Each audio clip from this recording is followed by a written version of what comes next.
Hi, how are you doing? Today we're going to talk about childhood emotional neglect. It's something that's all around us and may well be causing you and people around you major problems, but it's just slipped under the mental awareness radar. Childhood emotional neglect is now recognised as a form of child abuse. But unlike the more widely known aggression and violence, it's actually caused by lack of action. You see, every child needs a parent. They look to them for emotional guidance, social guidance, love and affection, to name just a few things. When that affection and love is not given, the lack of it causes scars which reaches into adulthood, which is what You Exist is all about. This vlog is all about giving you an insight into the 10 most common symptoms of childhood.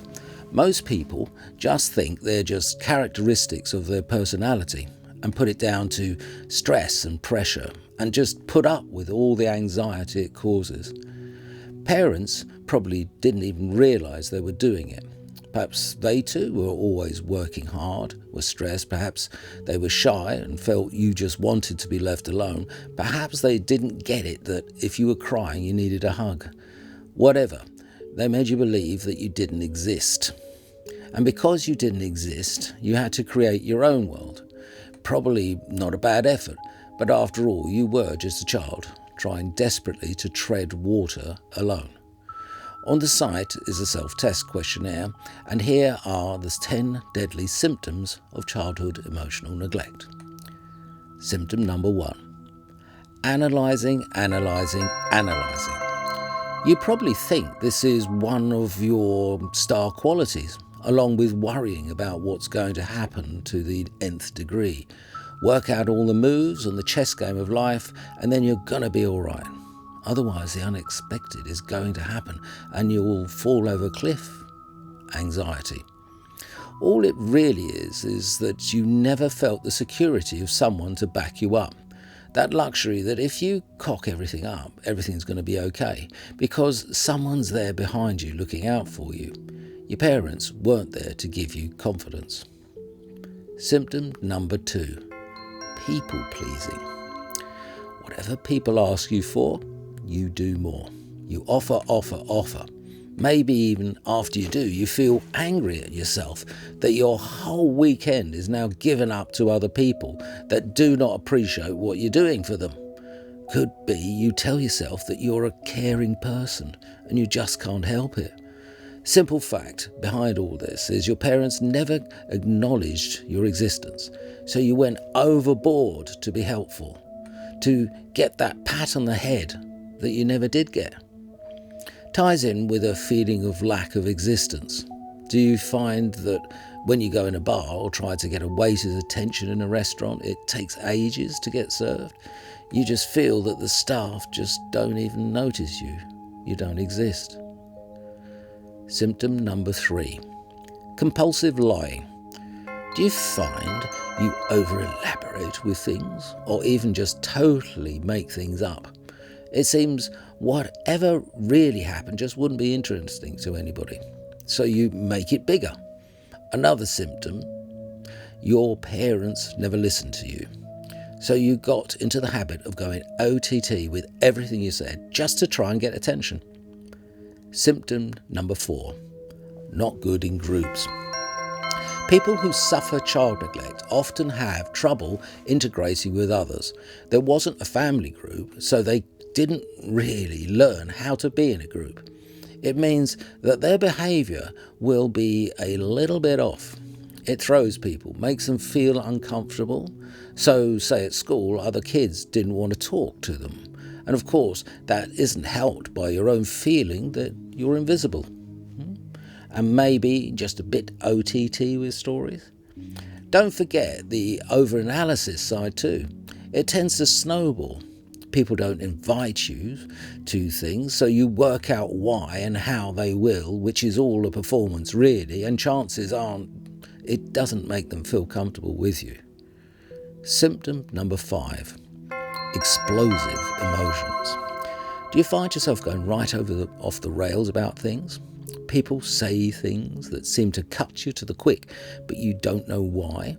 Thing is, you weren't told, i.e. felt, how to deal with emotions. Probably when you tried to express them, you were met with a blank wall, so you felt they shouldn't be expressed.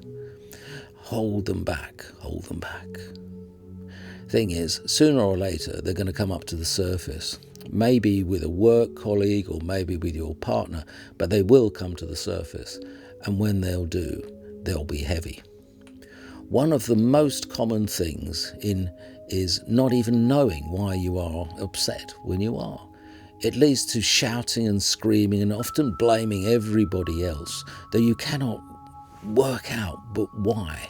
It just feels a crime has been committed, but without the bedrock training as a child to deal with emotions, you can't even identify what has happened.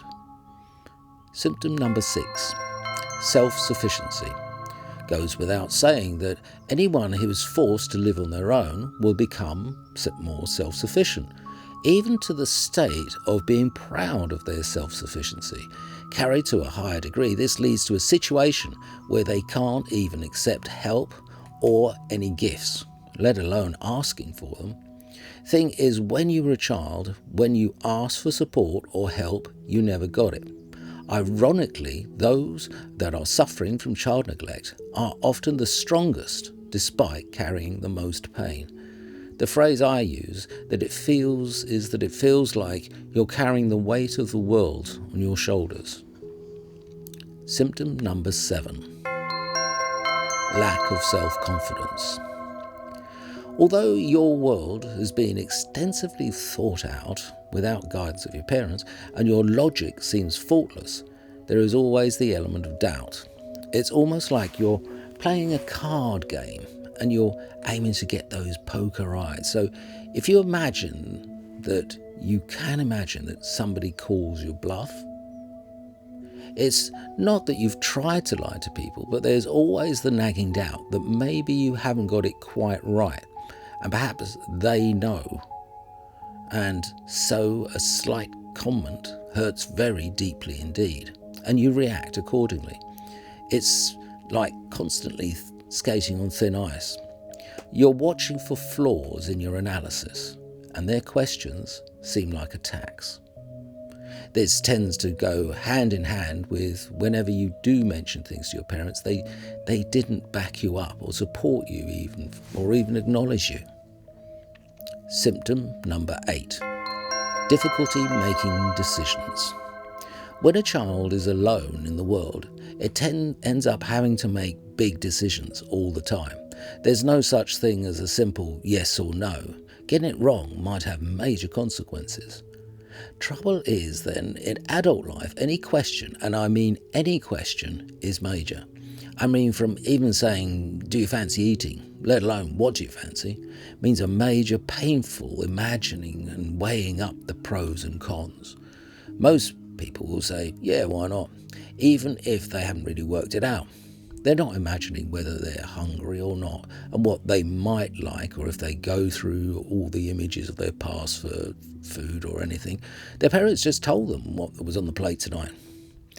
Symptom number 9, lack of emotions. Do you notice maybe that when people say someone's died or maybe they've got cancer, you find yourself going through all the actions of caring but not really caring? You've seen it in the movies. You say things like, oh, that must be awful, or how are you coping? But really you can't feel anything. Perhaps you think that's how everybody is and they're all putting up in a plastic face to be nice. The thing is, they're not. It's you, and it's another symptom of childhood emotional neglect.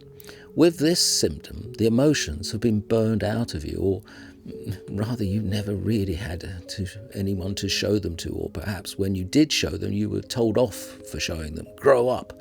I remember when I broke my arm once, I was told, for God's sake, can't you stop crying?